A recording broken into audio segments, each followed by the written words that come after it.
Hi, everyone. 2 years ago, my life changed forever. My wife, Kelsey, and I welcomed our daughter, Leela, into the world. Now, becoming a parent is an amazing, amazing experience. Your whole world changes overnight, and all of your priorities change immediately, so fast that it makes it really difficult to process sometimes. Now, you also have to learn a tremendous amount about being a parent, like, for example, how to dress your child. This was new to me. This is an actual outfit. I thought this was a good idea. And even Leela knows that it's not a good idea. So there was so much to learn and so much craziness all at once. And to add to the craziness, Kelsey and I both work from home. We're entrepreneurs. We run our own businesses.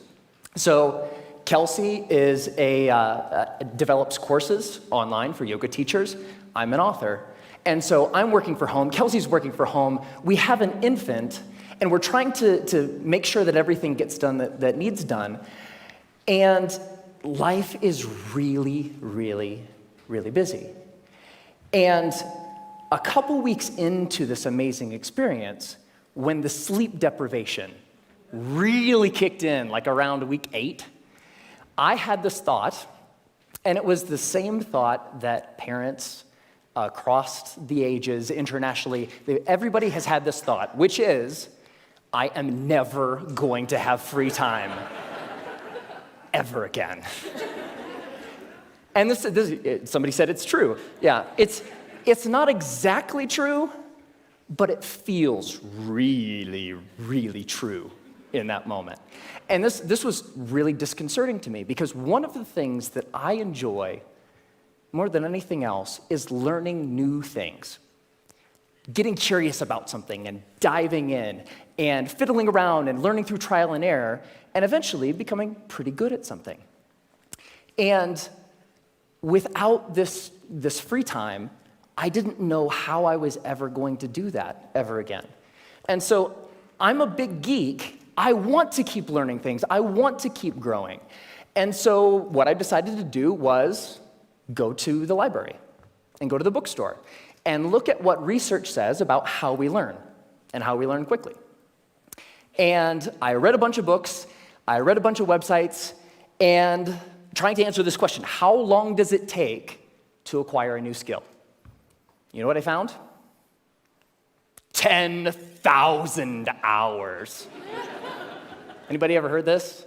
10,000. It takes 10,000 hours. If you want to learn something new, if you want to be good at it, it's going to take 10,000 hours to get there. And I read this in book after book and website after website, and my mental experience of reading all of this stuff was like, no! I don't have time. I don't have 10,000 hours. I am never going to be able to learn anything new ever again. But that's not true. So 10,000 hours, just to give you a rough order of magnitude, 10,000 hours is a full-time job for 5 years. That's a long time. And we've all had the experience of learning something new, and it didn't take us anywhere close to that amount of time, right? So what's up? There's something kind of funky going on here. What the research says and what we expect and have experiences, they don't match up. And what I found, here's the wrinkle. The 10,000 hour rule came out of studies of expert level performance. There was a professor at Florida State University. His name is K. Anders Ericsson. He's the originator of the 10,000 hour rule. And where that came from is he studied professional athletes, world-class musicians, chess grandmasters, all of these ultra-competitive folks in ultra-high-performing fields, and he tried to figure out how long does it take to get to the top of those kinds of fields.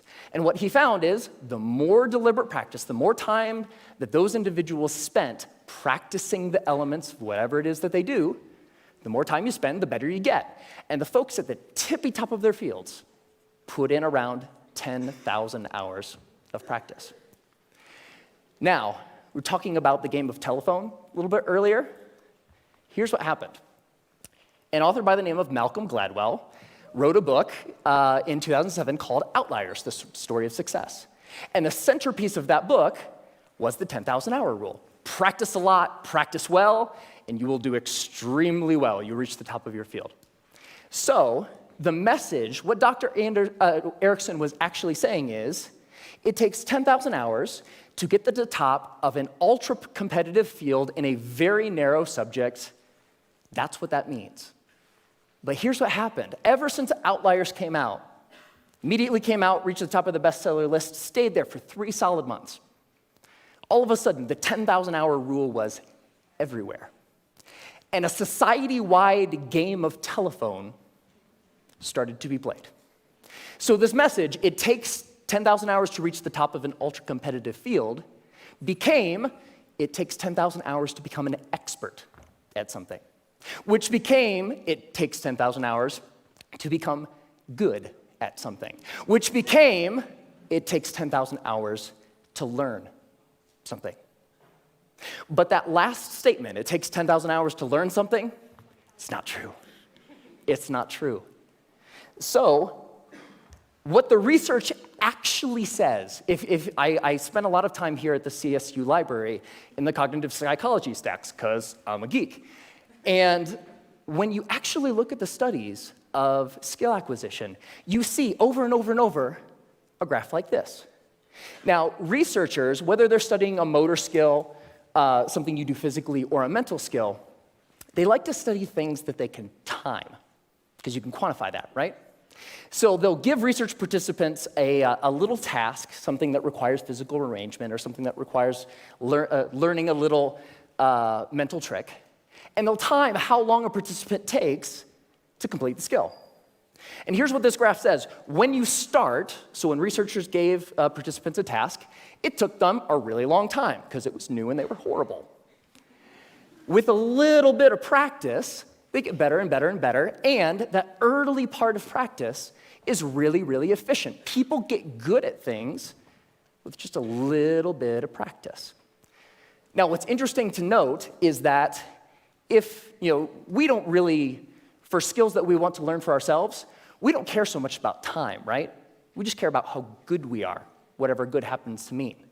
So if we relabel performance time to how good you are, the graph flips, and you get this famous and widely known, this is the learning curve.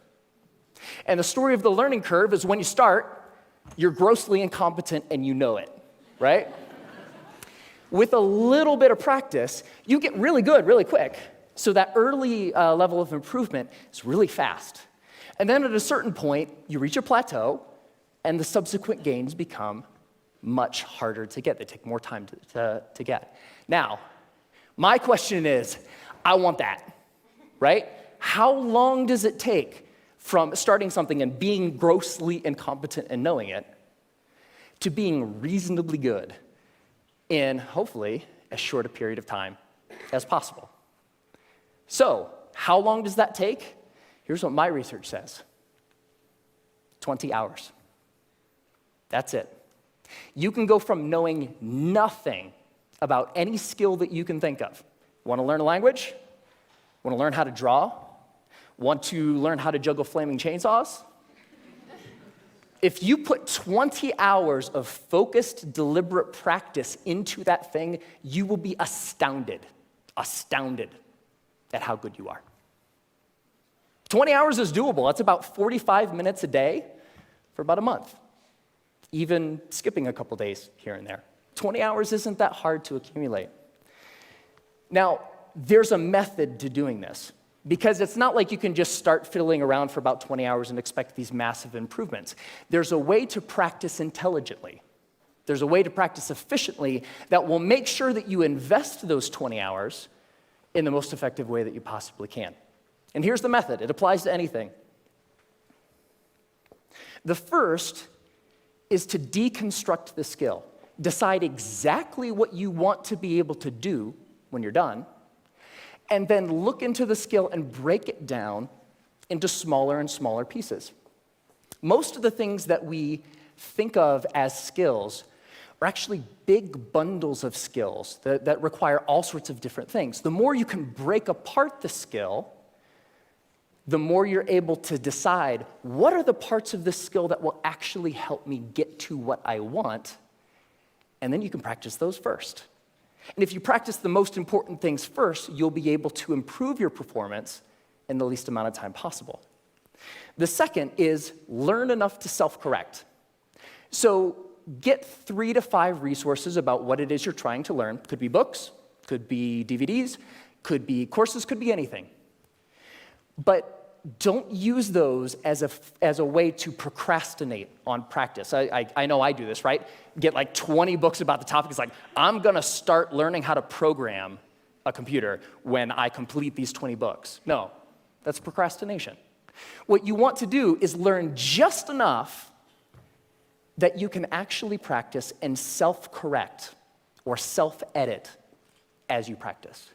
So the learning becomes a way of getting better at noticing when you're making a mistake and then doing something a little different. The third is to remove barriers to practice. Distractions, television, internet, all of these things that get in the way of you actually sitting down and doing the work.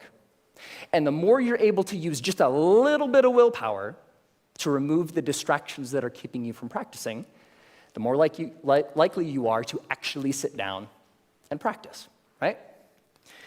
And the fourth is to practice for at least 20 hours.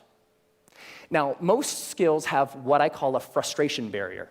You know, the grossly incompetent knowing it part. That's really, really frustrating. We don't like to feel stupid. And feeling stupid is a barrier to us actually sitting down and doing the work. So by pre-committing to practicing whatever it is that you want to do for at least 20 hours, you will be able to overcome that initial frustration barrier and stick with the practice long enough to actually reap the rewards. All right? That's it. It's not rocket science. 4 very simple steps that you can use to learn anything. Now, this is easy to talk about in theory, but it's more fun to talk about in practice. So one of the things that I've wanted to learn how to do for a long time is play the ukulele. Has anybody seen Jake Shimabukuro's TED Talk where he plays the ukulele and makes it sound like he's like an ukulele god? It's amazing. It's like I saw that. It's like that is so cool. It's such a neat instrument. I would really like to learn how to play. And so I decided that to test this theory, I wanted to put 20 hours into practicing the ukulele and see where we got. And so the first thing about playing the ukulele is in order to practice, you have to have one, right? So I got an ukulele, and my lovely assistant, thank you, sir. I think I need the cord here. It's not just an ukulele, it's an electric ukulele. Yeah.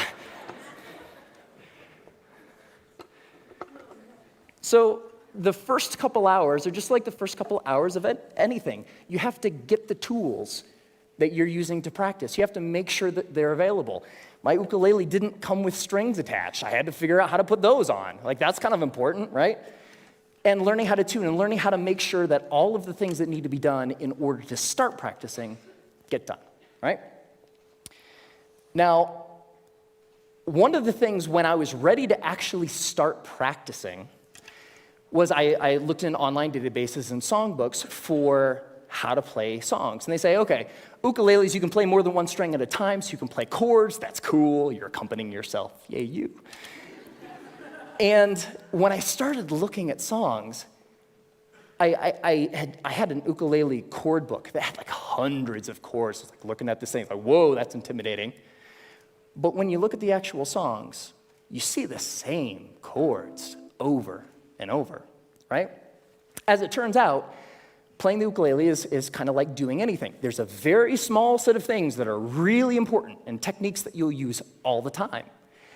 And so in most songs, you'll use 4, maybe 5 chords, and that's it. That's the song. You don't have to know the hundreds as long as you know the 4 or the 5. So while I was doing my research, I found a wonderful little medley of pop songs by a band called Axis of Awesome. And somebody knows it. What Axis of Awesome says is that you can learn, or you can play pretty much any pop song of the past 5 decades if you know 4 chords. And those chords are G, D, E minor, C. 4 chords, pump out every pop song ever, right?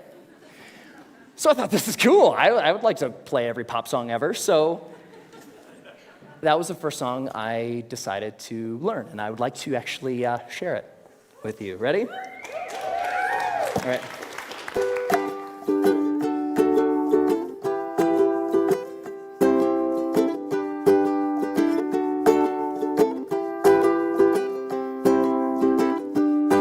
Just a small town girl living in a lonely world. She took the midnight train going anywhere. I heard that you settled down, that you found a girl, that you're married now. Every night in my dreams I see you, I feel you. That is how I know we'll go on. I won't hesitate no more, no more. It cannot wait, I'm yours. 'Cause you are amazing. We did amazing things. If I could, then I would. I'd go wherever you will. And can you feel the love tonight? Can you live with or without you? When I find myself in times of trouble, Mother Mary comes to me. Sometimes I feel like I don't have a partner. No woman, no cry, mama, the surely is a dream. I come from London under. Once a jolly swag man camped by a billabong. Hey, I just met you, and this is crazy. But here's my number, so call me. Hey, sexy lady, whoop, whoop, whoop, whoop, whoop 'em Gangnam Style. Time to say goodbye. Closing time. Every new beginning comes from some other beginning's end.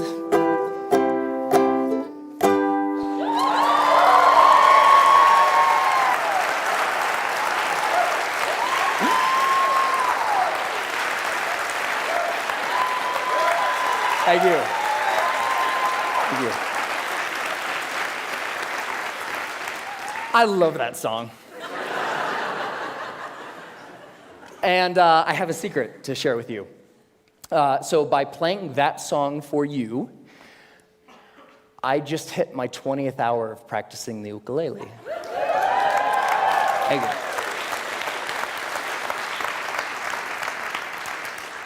And so it's amazing, pretty much anything that you can think of. What do you want to do?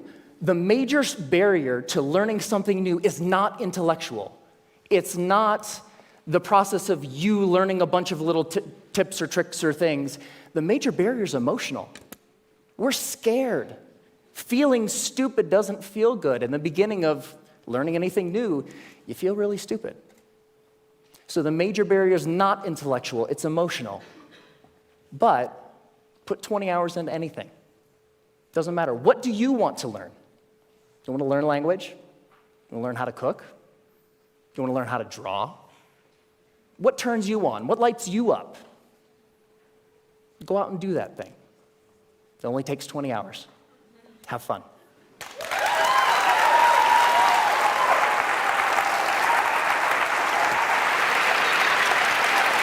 Great job.